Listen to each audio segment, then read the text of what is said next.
नहीं, जो रेलवे के बारे में खास करके मुरबाड रेलवे का जो प्रस्ताव चालू था, बहुत सालों से प्रलंबित है।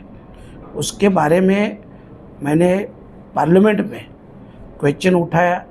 उसी समय मंत्री महोदय ने जो जवाब दिया, पॉजिटिवली जवाब दिया, और ख़ास करके मंत्रालय में तो पॉजिटिवली जवाब दिया, उसके बाद में भी शाम को मुझे बुलाया और इसी विषय पे चर्चा करके जल्द से जल्द, मतलब इसी बजट में ही वो काम अपन एडजस्ट करेंगे।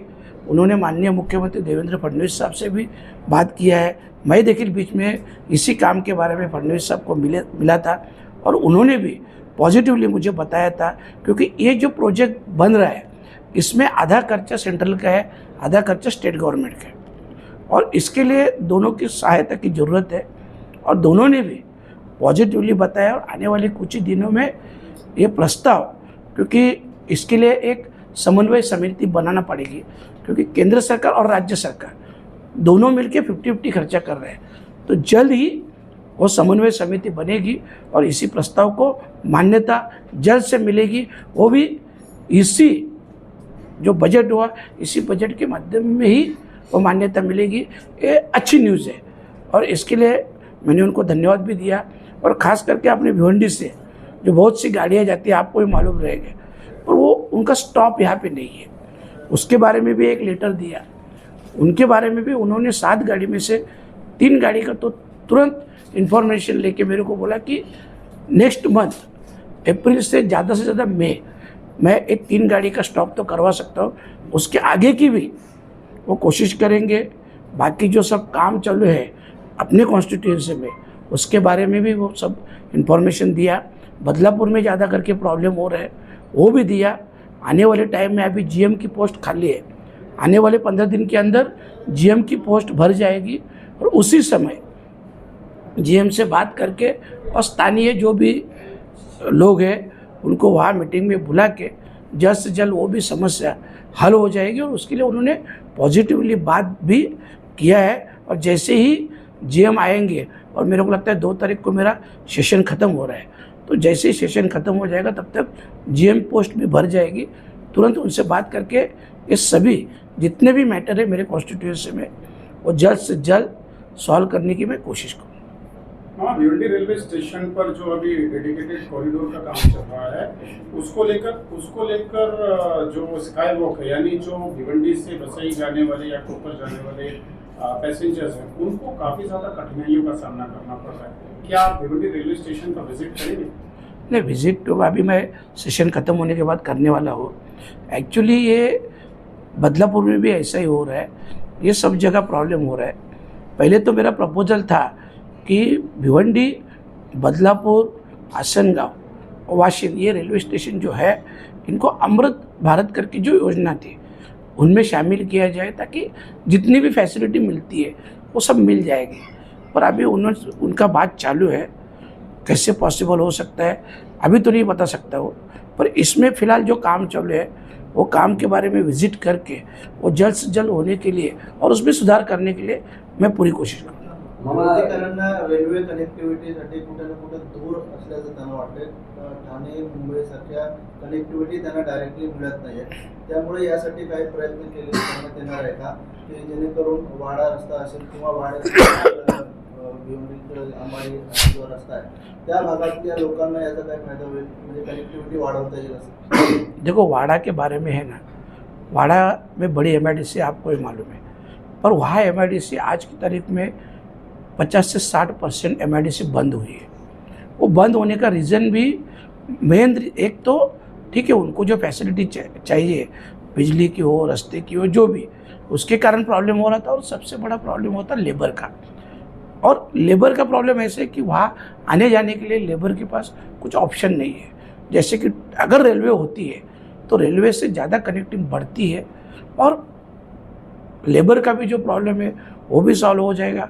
उसका भी एप्लीकेशन मैंने दिया है कि भिवंडी से लेके वाड़ा से फिर अहमदाबाद रोड तक अगर ये रेलवे जाएगी फ्यूचर में, तो क्योंकि आपको मालूम है वाड़ा आदिवासी बहुल भाग है, और इसके लिए अभी जो अपन इसका भी JNPT वडोदरा रास्ते पे भी जो अपन एग्जिट लिया, उसका कारण भी वही था, क्योंकि जहाँ पे लिया है लामच, वहाँ से लेके वाड़ा एक 35-40 मिनट का डिस्टेंस है, और वहाँ से ही पूरे हमारा आदिवासी समाज ज़्यादा रहता है, तो उनको भी काम मिलना चाहिए, रोज़गार मिलना चाहिए। और उसी हिसाब से अपन वो एग्जिट क्या किया, वो भी गडकरी साहब ने किया। और रेलवे का भी प्रस्ताव अभी मैं डाल रहा हूँ। फिलहाल ज़्यादा ध्यान मुरबाड की तरफ है, क्योंकि बहुत साल की प्रतीक्षा है, तो उम्मीद है जल्द से जल्द मुरबाड का विषय, अपना भिवंडी का भी जो है, जैसे ही 2 तारीख को सेशन खत्म हो जाएगा, मैं भिवंडी स्टेशन पे विजिट कर लूँगा। मामा टोरंटो पावर का 2027 में एग्रीमेंट रिन्यूअल होने वाला है, जैसा कि आपने भिवंडी की जनता को बताया था कि 2027 में या तो उसके अगेन में कोई कंपनी आएगी, या तो फिर हम उसका रिन्यूअल नहीं होने देंगे, तो ऐसे में आप क्या करना चाहेंगे? देखो, अभी मैं एकदम क्लियर बताता हूँ, अभी उसका प्रोसेस चालू नहीं हुआ। जैसे ही चालू होगा, अपना विरोध चालू होगा। मैं अभी इसके लिए जानबूझ के ये टाइम पार्लियामेंट में नहीं बोल रहा हूँ, आने वाले सेशन में बोलूँगा, बारिश में। और मेरा स्पष्ट कहना है कि अपन संविधान को मानते हैं, लोकतंत्र को मानते हैं, लोकशाही को मानते हैं। अगर लोकशाही को मानते हैं तो लोगों की चाहत क्या है, लोग क्या चाहते हैं, उसको पहला वैल्यू देना चाहिए। आप देख रहे हैं, ऐसा नहीं, मुंबई में भी कई ऑप्शन है ना, टाटा का है, अदानी का है, टोरेंट का है, कई ऑप्शन है। तो ऐसे ऑप्शन भी अगर हमको मिले भिवंडी वालों को तो भी चलेगा, तो भी हम तैयार है। पर ज़्यादा करके मैं एकदम स्पष्ट बोलता हूँ, या तो अपन MSCB की मांग करेंगे, या तो टाटा की मांग करेंगे। नहीं तो बाकी बात में आपको भी मालूम है कि कहीं इनको छोड़ के आपको दूसरी जगह फंसना नहीं चाहिए। इसके लिए मांग करते हुए कि अपन MSCB या टाटा का ऑप्शन मांग लेंगे। पर इतना बात पक्का है, आप सब लोग साथ में रहो, रिजल्ट मिल जाएगा। ये बात रेलवे स्टेशन को लेकर जो मुद्दे पर आते हैं मामा, भिवंडी कर्स जो है, भिवंडी वसई जो ट्रैवल डेली करते हैं, इन दिनों देखा गया है कि यहाँ की जो ट्रेनें चल रही हैं, जो ये चल रही हैं, शटल चल रही हैं, वो काफ़ी लेट, 1 से 1.5-2 घंटे तक का लेट हो रही है। तो कुछ इस बारे में आइडिया है कि जो पनवेल विरार और पनवेल बोरीवली की जो लोकल ट्रेन शुरू होने वाली थी, उस बारे में आपको कुछ आइडिया? नहीं, देखो, इसके बारे में है ना, एक्चुअली 8 महीना पहले ही मैंने मांग की थी, और उसमें मैंने ये भी मांग की थी कि जो वसई से मेमो आते हैं, वसई भिवंडी दीवा, वही मेमो अगर CST जाए तो अच्छा रहेगा। पर उसी टाइम भी और इस दिन में भी मैंने डिस्कस किया गए वीक में। उसी समय मंत्री महोदय ने इन्फॉर्मेशन लिया, जायजा भी लिया। सामने से इतना है कि जो तीसरी चौथी लाइन का काम चालू है, जो आपको मालूम रहेगा, आसनगांव, वासिंद, उसके आगे जो तीसरी, जैसे ही ये तीसरी चौथी लाइन का काम हो जाएगा तो ये मेमो भी CST आराम से जा सकती है। क्योंकि अभी फ़िलहाल जो बाहर से गाड़ियाँ आती है उनको तो बीच में रुकवा नहीं सकते सिग्नल देके, इसके लिए लोकल को बहुत तकलीफ हो रही है। तो जैसे ही तीसरी चौथी लाइन का काम हो जाएगा तो लोकल का मेजर प्रॉब्लम सॉल्व हो जाएगा। दिबा पाटील जो नाव देण्यासाठी नवी मंडळाला प्रयत्न सुरू होता, तो आता कुठपर्यंत म्हणजे? सबसे पहले तो राष्ट्रीय नेते दिबा पाटिल साहब, जिनका विषय नवी मुंबई अंतर्राष्ट्रीय विमानतल के नामांतरण के लिए बहुत सालों से चल रहा है, बहुत सालों से भूमिपुत्र संघर्ष भी कर रहे हैं, और मुझे उम्मीद है अभी वो जल्द से जल्द सॉल्व हो जाएगा। मैं गुरुवार को माननीय मंत्री महोदय नायडू साहब से मिला, पॉजिटिवली डिस्कस हुआ, और मेन तो बात ऐसा थे कि बहुत मतलब 3-3.5 साल से महाराष्ट्र गवर्नमेंट के दोनों सभागृहों ने, विधानसभा विधान परिषदों ने बहुमत से वो ठराव दिया था। तो वो ठराव जाने के बाद उसके ऊपर डिस्कस ही नहीं हो रहा था। तो आने वाले 2 वीक के अंदर उनके कैबिनेट, उनका डिस्कस होने वाला है, और उनके मंत्रालय से वो नोट बन के कैबिनेट में जाएगी, ऐसा उन्होंने मेरे को प्रॉमिस भी किया। और जैसे ही मुझे पूरी उम्मीद है कि अभी वो कैबिनेट में जाएगी तो जल्द से जल्द सॉल्व हो जाएगा। और उन्होंने ये भी कहा है, मुझे खुद कहा कि माननीय मुख्यमंत्री देवेंद्र फडणवीस साहब ने उनको फ़ोन भी किया था उसी बारे में कि जल्द से जल्द सॉल्व हो जाए। वो भी कोशिश कर रहे हैं, हम भी कोशिश कर रहे हैं, हम लोग तो संघर्ष कर ही रहे हैं। पर अभी मुझे उम्मीद है कि ये गुरुवार को जो मेरी मीटिंग हुई, मेरी फर्स्ट मीटिंग 1.5 साल में पहली बार नायडू साहब से मीटिंग हुई। इसके पहले जो मेरी मीटिंग होती थी वो राज्य मंत्री मुरलीधर मोहोल साहब से होती थी, नायडू साहब से कभी मिलना नहीं हुआ था। इसके लिए मेरे को समझ में नहीं आ रहा था, पर अभी जैसे ही मिला उन्होंने कहा कि 2 वीक के अंदर वो कैबिनेट के लिए वो प्रस्ताव भेज देंगे। तो इसके लिए ये अच्छी बात है कि ये जल्द से जल्द मैटर सॉल्व हो जाएगा।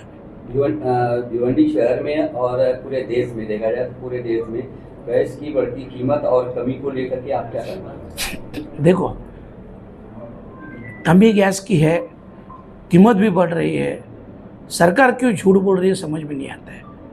अगर सरकार बोल रही है कि गैस से मतलब जो अपन बोलते हैं होटल का बिजनेस का जो गैस चाहिए वो भी है तो फिर लोग लाइन क्यों लगावे, या गैस वाले के पास से गलत सलत जवाब क्यों दिया जा रहा है।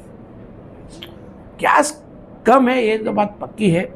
इसके लिए देखो, जो भी इसमें कमियां है सरकार की जिम्मेदारी है, सरकार ने उसमें ध्यान देना चाहिए, क्योंकि ये जो सवाल है ये आम आदमी से सवाल है सीधा।